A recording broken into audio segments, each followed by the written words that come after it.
الحمدللہ وکفا وسلام علی عبادہ الذین اصطفیٰ اما بعد فاعوذ باللہ من الشیطان الرجیم بسم اللہ الرحمن الرحیم واللہ یحب المتطہرین قال رسول اللہ صلی اللہ علیہ وسلم الطہور شطر الایمان صدق اللہ و صدق رسول اللہ صلی اللہ علیہ وآلہ وأصحابہ وسلم اللہم صلی علی سیدنا محمد وعلی آل سیدنا محمد وبارک وسلم اللہم صلی علی سیدنا محمد وعلی آل سیدنا محمد وبارک وسلم اللہم صلی علی سیدنا محمد وعلی آل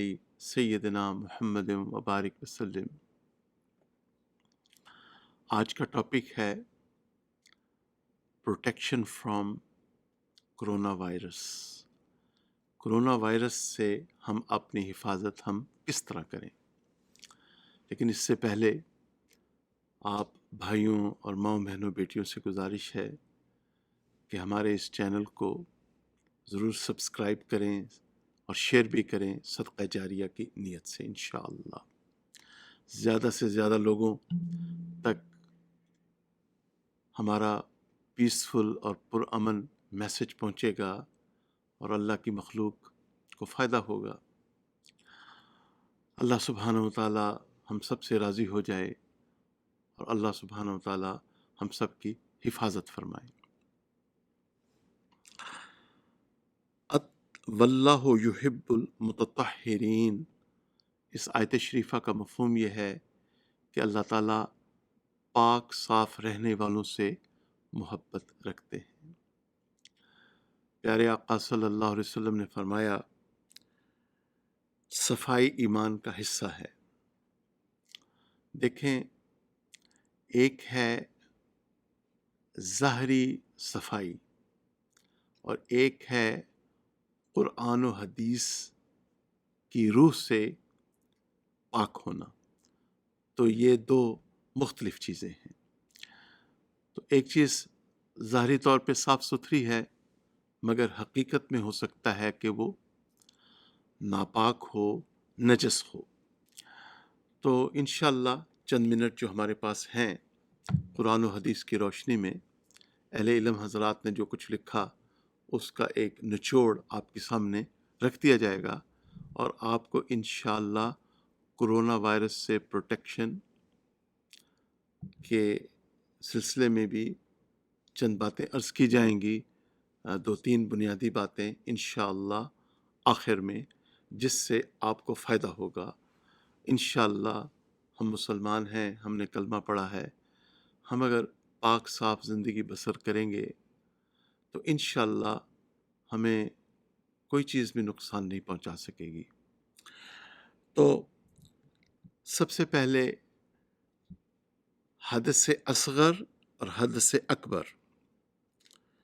حدث اصغر کہتے ہیں جب وضو ٹوٹ جاتا ہے، حدث ناپاکی کو کہتے ہیں، اور حدث اکبر جب میاں اور بیوی انٹیمیٹ ہوتے ہیں، آپس میں ہم بستری کرتے ہیں، یا ایک غیر شادی شدہ بچی جو بالغہ ہے وہ اپنے ایام مکمل کرتی ہے تو اس کو غسل لینا ہوتا ہے، یا ایک بچہ جو بالغ ہے اس کو احتلام ہو جاتا ہے تو اس کے لیے غسل واجب ہو جاتا ہے۔ تو ہم غسل واجب کی طرف ذرا آتے ہیں۔ تو غسل واجب کے 3 فرائض ہیں۔ نمبر 1 کلی کرنا، غرغرہ کرنا۔ نمبر 2 ناک میں پانی ڈالنا۔ نمبر 3 تمام بدن پہ پانی بہانا کہ جسم کا کوئی حصہ بھی خشک نہ رہ جائے۔ جو بیلی بٹن ہے اس کو انگلی کو پانی کے ساتھ ویٹ کر کے، گیلا کر کے اس کے اندر ڈالنا، چونکہ پانی اس کے اندر نہیں جاتا۔ یہ جو خلا ہے ان کو گیلا کرنا، اسی طرح پاؤں کے جو حصے ہیں ان کو گیلا کرنا۔ اگر بال لمبے ہیں تو سارے بالوں کو کی جڑوں تک پانی پہنچانا۔ یہ 3 فرائض ہیں۔ اس کی 5 سنتیں ہیں کہ دونوں ہاتھوں تک کو یہاں تک دھونا، استنجا کرنا اور نجاست کو دور کرنا۔ نمبر 3، ناپاکی دور کرنے کی نیت کرنا۔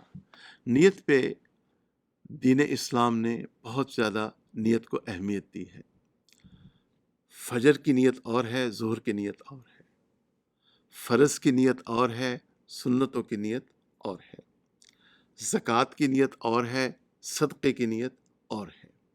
تو نیت جو ہے، نیت المومن خیر من عملہ، پیارے آقا صلی اللہ علیہ وسلم کی حدیث ہے کہ نیت عمل سے بہتر ہے۔ تو نیت کا ٹھیک ہونا بہت ضروری ہے، تو نیت کرنا۔ نمبر 4، بدن دھونے سے پہلے وضو کر لینا۔ اور نمبر 5، تمام بدن پہ 3 دفعہ پانی بہانا۔ تو یہ ہے غسل جنابت۔ تو میری ایک شریعت کی جو تعلیمات ہیں سر آنکھوں پہ، ایک اپنے دوست صحباب کو ایک بات عرض کرتا ہوتا ہوں کہ جب بھی غسل لیں اسی طرح لے لیا کریں تاکہ عادت بن جائے۔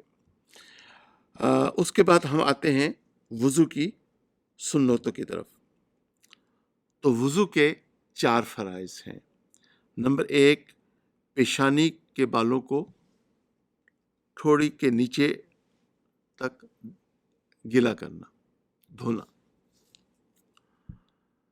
پیشانی کے بالوں سے ٹھوڑی کے نیچے اور ایک کان سے دوسرے کان تک، اور منہ کا دھونا۔ دونوں ہاتھوں کو کونیوں سمیت دھونا۔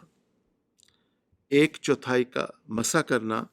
اور نمبر 4، دونوں پاؤں کو ٹخنوں سمیت دھونا۔ اور وضو کی 13 سنتیں ہیں۔ نیت کرنا، بسم اللہ پڑھنا۔ اگر باتھ روم میں وضو کر رہے ہیں تو بسم اللہ دل میں پڑھ لیں۔ 3 بار دونوں ہاتھ گھٹنوں تک دھونا۔ مسواک کرنا۔ 3 بار کلی کرنا۔ 3 بار ناک میں پانی ڈالنا۔ داڑھی کا خلال کرنا۔ ہاتھ پاؤں کی انگلیوں کا خلال کرنا۔ ہر عضو کو 3 دفعہ دھونا۔ 1 بار تمام سر کا مسح کرنا، یعنی بھیگا ہوا ہاتھ پھیرنا۔ دونوں کانوں کا مسح کرنا۔ ترتیب سے وضو کرنا اور پے در پہ وضو کرنا۔ ایک عضو خشک ہونے سے پہلے دوسرے عضو کو خشک کر لینا۔ نجاست، یہ جو بیماری پھیلی ہے اس کی ایک وجہ نجاست بھی ہے۔ یہ جتنی بھی بیماریاں پھیلتی ہیں تو ہم چونکہ مسلمان ہیں الحمدللہ، ہم اس دنیا کے خوش نصیب ترین لوگ ہیں چونکہ ہم نے کلمہ پڑھا ہے، ہم ایمان لائے کہ اللہ سبحانہ وتعالیٰ وحدہ لا شریک ہیں، ان کی ذات و صفات میں کوئی شامل نہیں۔ ہم فرشتوں پہ ایمان لائے، ہم کتابوں پہ ایمان لائے کہ کلام پاک اپنی اصل صورت میں موجود ہے اور ہمیشہ موجود رہے گا۔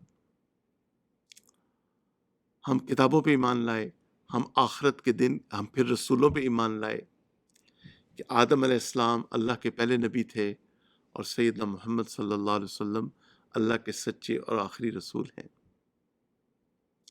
اور آپ کے بعد لا نبی بعدی، کوئی نہ نبی ہے نہ کوئی رسول ہے۔ اور تمام کے تمام صحابہ کرام، سیدنا ابوبکر صدیق رضی اللہ تعالیٰ عنہ سے لے کے آخری صحابی تک، سب کے سب جنتی ہیں۔ ان کی جو قبور ہیں وہ جنت کے باغات ہیں۔ یہ ہمارا ایمان ہے۔ آخرت کے دن پہ ایمان لائے، تقدیر کے اوپر ایمان لائے۔ یہ جو کچھ ہو رہا ہے کوئی کچھ نہیں کروا رہا، یہ بد عقیدہ لوگوں کی باتیں ہیں، اور مجھے بہت تکلیف ہوتی ہے ان لوگوں کی ان باتوں سے۔ کوئی کچھ نہیں کروا رہا۔ کلام پاک کی یہ تعلیمات ہیں کہ یہ جو پتا ہے، ورس نمبر 59 سورۃ الانعام، اس کو دیکھ لیجئے گا غالباً، اللہ تعالیٰ کی مشیت کے بغیر پتا بھی جو ہے نا وہ نہیں ہلتا، کوئی کچھ نہیں کروا رہا، جو کچھ ہو رہا ہے میرے اللہ تعالیٰ کی مشیت اور اس کے حکم اور ارادے کے مطابق ہو رہا ہے۔ اچھا، تو ہم اللہ تعالیٰ کے اوپر ایمان لائے، تقدیر کے اوپر ایمان لائے، یہ جو بیماری آئی ہے یہ تقدیر میں لکھی ہوئی تھی، غالباً یہ تقدیر مبرم ہے یا معلق ہو، اللہ تعالیٰ بہتر جانتے ہیں، لیکن یہ قدر کا حصہ ہے، تقدیر کا حصہ ہے، اور اس کے بعد ہم اس پہ ایمان لائے کہ ہم دوبارہ اٹھائے جائیں گے۔ تو ہم مسلمان ہیں، ہم نے کلمہ پڑھا ہے، ہمیں تو پریشان ہونے کی ضرورت نہیں، ہم پاک صاف زندگی بسر کریں، انشاءاللہ کوئی بیماری، اللہ تعالیٰ تمام بیماریوں سے ہماری حفاظت فرمائیں گے۔ اللہ تعالیٰ تو بہت پیارے ہیں، اللہ تعالیٰ تو بہت اچھے ہیں، میں قربان جاؤں اس سونے رب کے اوپر، میں صدقے اور قربان جاؤں اس پیارے رب کے اوپر جو رحمان ہے، جو رحیم ہے، جو غفور الرحیم ہے، جس نے قرآن نازل کیا۔ ہم ماشاءاللہ صبح دوپہر شام قرآن سے لذت حاصل کریں، جس نے سیدنا محمد صلی اللہ علیہ وسلم جیسے پیارے رسول مبعوث فرمائے، جن کو اللہ تعالیٰ نے تمام جہانوں کے لیے رحمت بنا کے بھیجا، سبحان اللہ، اور ہمارے لیے اور تمام مسلمان غیر مسلم سب کے لیے پیارے آقا صلی اللہ علیہ وسلم رحمت ہیں۔ ان کی یہ پاکیزہ تعلیمات ہیں کہ پاک صاف رہو، اپنا عقیدہ ٹھیک رکھو، دنیا میں بھی عافیت سے رہو گے، آخرت میں بھی عافیت سے رہو گے انشاءاللہ، اور آخرت میں اللہ تعالیٰ ہم سب کو جنت عطا فرمائیں گے، ہم سب انشاءاللہ جنت میں جائیں گے۔ اچھا، تو نجاست غلیظہ، نجاست غلیظہ میں جو چیزیں آتی ہیں وہ ہیں انسان کا پیشاب، پاخانہ، منی وغیرہ، اسی طرح جانوروں کا پاخانہ، حرام جانوروں کا پیشاب، انسانوں اور جانوروں کا بہتا ہوا خون، شراب اور خنزیر کا گوشت، ہڈی، بال وغیرہ، اور مرغی، بطخ وغیرہ۔ نجاست خفیفہ، ہلکی نجاست، وہ نجاست جو ناپاک ہونے میں ہلکی ہو، مثلا حلال جانوروں کا پیشاب اور حرام جانوروں کی بیٹ وغیرہ۔ پھر ہے نجاست حقیقی، نجاست غلیظہ اور خفیفہ دونوں کو نجاست حقیقی کہتے ہیں۔ پھر ہے نجاست حکمی، کہ ظاہراً انسان ناپاک نہیں ہوتا، حکماً ناپاک ہوتا ہے۔ اچھا، اس کے بعد چند باتیں طہارت کے بارے میں عرض کر کے تو پھر اصل جو سلوشن ہے کرونا وائرس کا، اس کی طرف ہم آتے ہیں۔ تو اس میں چند باتوں کا ہم احتیاط کریں کہ بہنوں نے اگر بالوں کی چٹیاں بنائی ہوئی ہے اور ان کے سر پہ اچھی طرح پانی بہانا پھر ضروری ہے، ورنہ وہ پاک نہیں ہوں گی۔ اگر لمبے بال گندے ہوئے ہونے کی وجہ سے خشک رہ جائیں تو پھر علماء نے لکھا ہے کہ اس میں کوئی حرج نہیں۔ وہ بہنیں جو عورتیں جو زیور وغیرہ پہنتی ہیں تو ان کے لیے ضروری ہے کہ اس کے نیچے کی جگہ تک پانی کو پہنچائیں۔ اگر ہاتھ پاؤں کے ناخنوں پر نیل پالش لگی ہوئی ہے تو اس کا اتارنا ضروری ہے، ورنہ وہ پھر پاک نہیں ہوں گی۔ اگر ہاتھ اور پاؤں کے ناخن بڑے ہوئے ہیں تو ان کی میل اتارنا بھی ضروری ہے، اور اگر لپسٹک لگی ہوئی ہے تو اس کو بھی 100% دور کرنا ضروری ہے۔ جب انسان باتھ روم جائے، الٹا قدم اندر رکھا جائے، دعا پڑھی جائے، اللہم انی اعوذ بک من الخبث والخبائث، تو جب فارغ ہو تو ٹوائلٹ پیپر کا استعمال ضرور کرے۔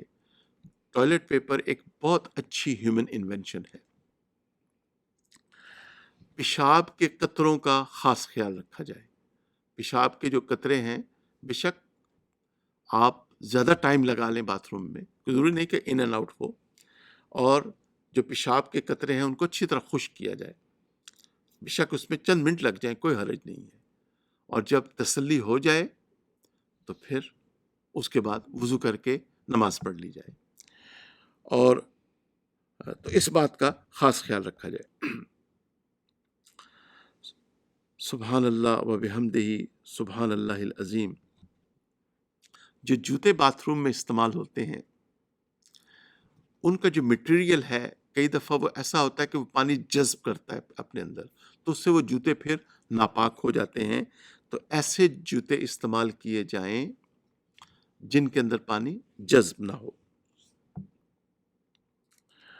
اچھا، اور جب کموڈ استعمال کیا جائے، ٹوائلٹ سیٹ، بسم اللہ، الحمدللہ، جب کموڈ وغیرہ استعمال کیا جائے تو اس بات کا خاص خیال رکھا جائے کہ پاؤں کے جو اندرونی ٹخنے والی سائڈ ہے ان پہ پیشاب کے قطرے منعکس ہو کے نہ لگیں، ورنہ وہ ناپاک ہو جاتے ہیں۔ اچھا، کھڑے ہو کے پیشاب نہ کیا جائے ایز اے جنرل رول، کیونکہ اس سے جسم اور کپڑے ناپاک ہو جاتے ہیں، اور جو عذاب قبر ہوگا مسلمانوں کو، اللہم انی اعوذ بک من عذاب القبر، آمین، تو وہ ایک غیبت اور چغلی کی وجہ سے، اور دوسرا جو لوگ پیشاب کے قطروں میں احتیاط نہیں فرماتے۔ سبحان اللہ و بحمدہ، سبحان اللہ العظیم۔ اچھا، تو ٹوائلٹ پیپر وغیرہ کا استعمال ضرور کیا جائے، اور اس سے انشاءاللہ بہت فائدہ ہوگا۔ ایک بہت ضروری پوائنٹ ہے جس کے اوپر آج کل ویسٹرن میڈیا میں بھی آرٹیکلز آ رہے ہیں، ان کے انگلش نیوز پیپرز پہ بھی۔ میں چونکہ امریکہ میں رہتا ہوں تو میں نے یہاں پہ ہیلتھ کلینک میں خود یہ سائن دیکھا ہے کہ do not touch anything with wet hands, اس سے بیماری پھیلتی ہے۔ تو ہاتھ دھونا کھانا کھانے سے پہلے اور اس کو خشک نہ کرنا، یہ سنت ہے رسول اللہ صلی اللہ علیہ وسلم کی۔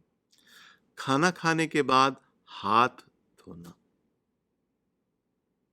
کھانا کھانے کے بعد ہاتھ دھونا اور اس کو خشک کرنا۔ اگر کوئی چیز ناپاک ہے اور خشک ہے تو اسے خشک ہاتھوں سے چھو لینے میں کوئی حرج نہیں، ٹھیک ہے نا؟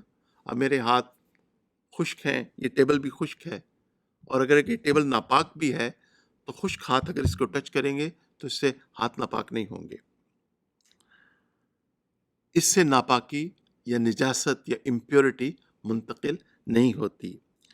البتہ اگر کوئی چیز گیلی ہے، if something is wet، یا ہاتھ گیلے ہیں تو دونوں گیلے ہیں، تو اس صورت میں ناپاکی ایک جگہ سے دوسری جگہ منتقل ہو جاتی ہے۔ اس لیے ہر وقت ہاتھ خشک رکھیں، جب وضو کریں تو اچھی طرح ہاتھوں کو خشک کریں۔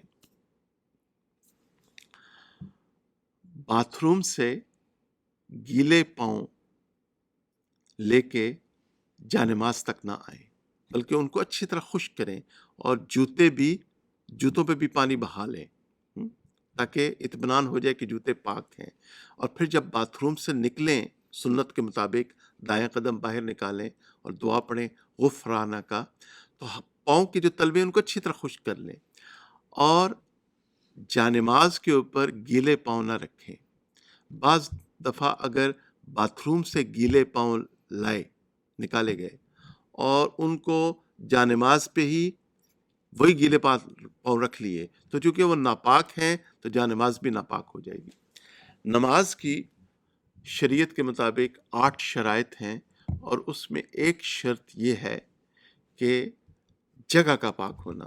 اس لیے ساجد نے اپنے بڑوں کو دیکھا، یہ رومال رکھنا یہ سنت ہے رسول اللہ صلی اللہ علیہ وسلم کی، اس لیے علماء صلحاء کا یہ شعار رہا ہے اور آج بھی ہے الحمدللہ کہ یہ رومال رکھتے ہیں۔ اس کو محبت کی نظر سے دیکھنا چاہیے۔ اللہ اس کی توفیق ہم سب کو عطا فرمائے۔ یہ مرتے وقت کفن بھی بن جاتا ہے، اور وقت جب نماز کا وقت آتا ہے، سفر کر رہے ہوں، اس حاجز نے کئی دفعہ سفر میں اس کو جانماز بنا کے اس پہ نماز پڑھ لی الحمدللہ۔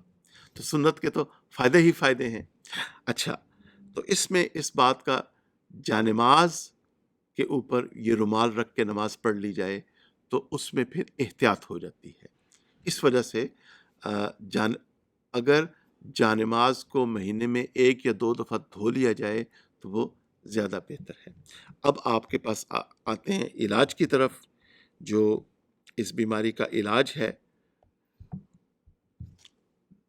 تو ایک تو ہاتھوں کو خشک رکھنا ہے، نمبر 2 اور نمبر 1 کام کاج کے دوران انسان کے ہاتھ بعض دفعہ ایسی چیزوں پہ لگتے ہیں جن سے بیکٹیریا اور دوسرے جرمز اور جراثیم یہ پھیلتے ہیں، وہ جراثیم اس پہ لگے ہوتے ہیں۔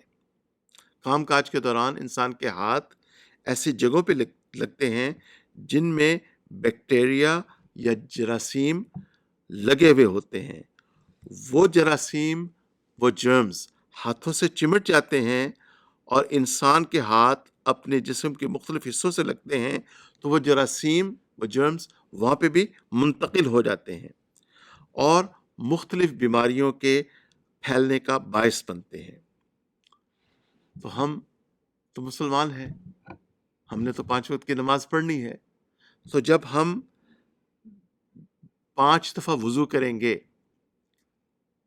1 دفعہ وضو ہاتھ دھونا فرض ہے، 3 دفعہ ہاتھ دھونا سنت ہے، تو 3 times 5 is equal to 15، تو 15 دفعہ تو ہم نے ہاتھ دھوئے، تو ہمیں تو انشاءاللہ کرونا کچھ بھی نہیں کہے گا انشاءاللہ بفضل باری تعالیٰ۔ اس عاجز کو سکون ہے الحمدللہ، سکون قلب ہے کہ نہ مجھے کچھ کرونا وائرس کچھ کہے گا، نہ آپ تو سب نیک لوگ ہیں، آپ تو سب اولیاء اللہ ہیں ماشاءاللہ، آپ سب نے کلمہ پڑھا ہے، نہ آپ کو کچھ کہے گا، تو بالکل پریشان ہونے کی ضرورت نہیں ہے انشاءاللہ۔ نیکسٹ، تو مین کاز یہ ہے ہاتھوں کو کثرت سے دھویا جائے، اور اس کا دھونے کا بہترین طریقہ کیا ہے کہ 5 وقت کی نماز پڑھی جائے، جو کہ آپ سب نیک لوگ ہیں، آپ تو پڑھتے ہی ہیں ماشاءاللہ، اور جو ہمارے مسلمان بھائی اور بہن نہیں پڑھتے، ہم ان کے لیے، ہمارا پیغام ان کے لیے پیغام محبت ہے، ہم ان کے لیے دعا گو ہیں کہ اللہ ہمارے ان مسلمان بھائیوں اور بہنوں کو بھی نماز پڑھنے کی توفیق عطا فرمائے۔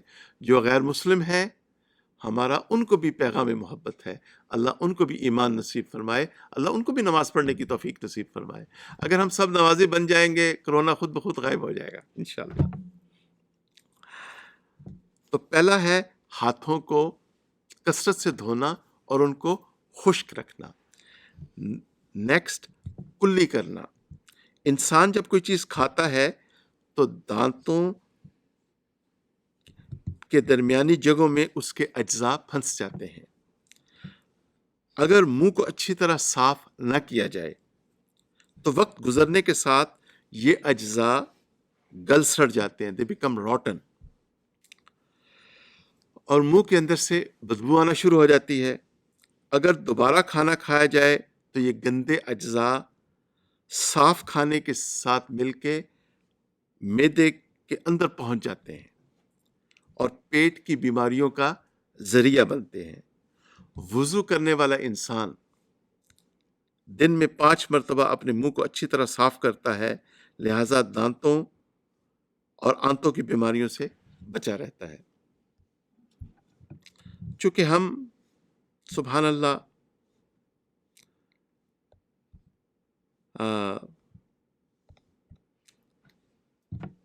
صحابہ، یہ بخاری شریف کی روایت ہے، اما عائشہ رضی اللہ عنہ فرماتے ہیں کہ نبی پاک صلی اللہ علیہ وسلم کے دور میں رواج یہ تھا کہ لوگ بہت کم کھاتے تھے، ٹھیک ہے نا؟ تو ہم چونکہ کھاتے بہت ہیں تو ہمیں مسواک تو ہم نے کرنا ہی کرنا ہے، وہ تو ایک مستقل سنت ہے، اس کے ساتھ ٹوتھ برش کرنے کی بھی ہمیں ضرورت ہے۔ تو ٹوتھ برش بھی ضرور استعمال کرنا چاہیے. تو اس سلسلے میں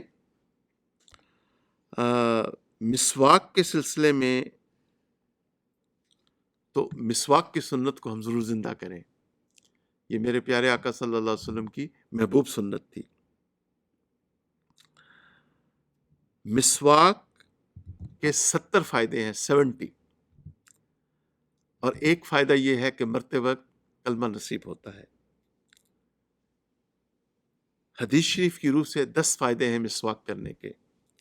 منہ کو صاف کرتی ہے، اللہ تعالیٰ کی رضا کا سبب بنتی ہے، شیطان کو غصہ دلاتی ہے، اللہ تعالیٰ اور فرشتے مسواک کرنے والے سے محبت فرماتے ہیں، مسوڑوں کو قوت دیتی ہے، بلغم کو قطع کرتی ہے، منہ میں خوشبو پیدا کرتی ہے، صفرا کو دور کرتی ہے، نگاہ کو تیز کرتی ہے. نبی کریم صلی اللہ علیہ وسلم کی سنت ہے. میرے مسلمان بھائیوں اور بہنوں، بالکل نہ گھبرائیں، بالکل پریشان نہ ہوں. دیکھیں ہم کیوں پریشان ہوں؟ اللہ تعالیٰ ہمارے والی وارث ہیں، اللہ تعالیٰ ہمارے محافظ ہیں. میری جو فیوریٹ ایگزامپل ہے نا، اب میڈیا ایک ایسا سسپینس کریٹ کر رہا ہے تھرو آؤٹ دا ورلڈ کہ عام لوگ پریشان ہو رہے ہیں. بالکل پریشان نہ ہو. دیکھیں میری جو فیوریٹ ایگزامپل ہے وہ ہے موسیٰ علیہ السلام. جب بنی اسرائیل کو لے کے جا رہے تھے، یہ آیات سورہ شعراء میں ملیں گی آپ کو، تو سامنے بحر قلزم ہے، ریڈ سی، پیچھے فرعون کی فوج ہے، اور عقل کہتی ہے کہ موت ہے. جس طرح آج عقل ہمارا ساتھ چھوڑ رہی ہے کہ حکومت کہہ رہی ہے کہ آپ گھروں کے اندر رہیں، گیدرنگز کے اوپر ریسٹرکشنز لگائی جا رہی ہیں، لوگ پریشان ہیں، جاب پہ نہیں جائیں گے تو کھائیں گے کہاں سے. تو پریشان نہ ہو، چونکہ وَهُوَ مَعَكُمْ أَيْنَمَا كُنْتُمْ، اللہ تمہارے ساتھ ہے تم جہاں پہ بھی ہو. ہم اکیلے تو ہے ہی نہیں، ہمارے پیارے اللہ جی ہمارے ساتھ ہیں. تو موسیٰ علیہ السلام نے جب یہ دیکھا کہ سامنے بحر قلزم ہے اور پیچھے فرعون کی فوج ہے، اعوذ باللہ من الشیطان الرجیم، قال اصحاب موسیٰ انا لمدرکون. موسیٰ علیہ السلام کے ساتھی پریشان ہو گئے، مگر موسیٰ علیہ السلام اس ساری سچویشن کو دیکھ رہے ہیں، مگر وہ اللہ تعالیٰ کی قدرت کو دیکھ رہے ہیں. ان کی نظر اللہ سبحانہ و تعالیٰ کی قدرت پہ لگی ہوئی ہے. تو موسیٰ علیہ السلام فرماتے ہیں، ایک یقین اور ایمان بھری آواز ابھرتی ہے، کلا، ہرگز نہیں، ان معی ربی سیہدین، بے شک میرا رب میرے ساتھ ہے، وہ مجھے سیدھا راستہ ضرور دکھائے گا. جس طرح عقل آج ساتھ چھوڑ رہی ہے، میڈیا کی خبروں سے ہم پریشان ہو رہے ہیں، بالکل پریشان نہ ہوں. ہم اس مثال کو سامنے رکھیں، ہم ان آیات کو زبانی یاد کریں، ان کو نوافل میں پڑھیں، اللہ تعالیٰ کا بیٹھ کے ذکر کثرت سے کریں. سبحان اللہ، سبحان اللہ. وہ قدم قدم پہ بہک گئے جنہیں وسوسوں نے ڈرا دیا. وہ قدم قدم پہ بہک گئے جنہیں وسوسوں نے ڈرا دیا. تو ہمیں پریشان ہونے کی ضرورت نہیں ہے، ہمیں وساوس سے ڈرنے کی ضرورت نہیں ہے. تو ہم موسیٰ علیہ السلام کی اس مثال کو سامنے رکھیں. موسیٰ علیہ السلام اس ساری سچویشن کو دیکھ رہے تھے اور اللہ تعالیٰ کی قدرت کو بھی دیکھ رہے تھے، اور انہوں نے فرمایا ان معی ربی سیہدین، اور اپنا عصا مبارک بحر کلزم میں ڈالا، وہاں 12 راستے بن گئے اور موسیٰ علیہ السلام نکل گئے. قرآن بھرا ہوا ان مثالوں سے. پیارے آقا صلی اللہ علیہ وسلم کی زندگی مبارک، انبیاء کی زندگی، صحابہ کی زندگی، اولیاء کی زندگی، ہمیں بالکل پریشان ہونے کی ضرورت نہیں ہے۔ انشاءاللہ اللہ تعالی ہمارے ساتھ ہیں، اللہ تعالی ہمارے محافظ ہیں، ہم اس مشکل سے نکل آئیں گے انشاءاللہ۔ soon this test will be over۔ اپنا بہت خیال رکھیے گا۔ until next time، السلام علیکم ورحمۃ اللہ وبرکاتہ۔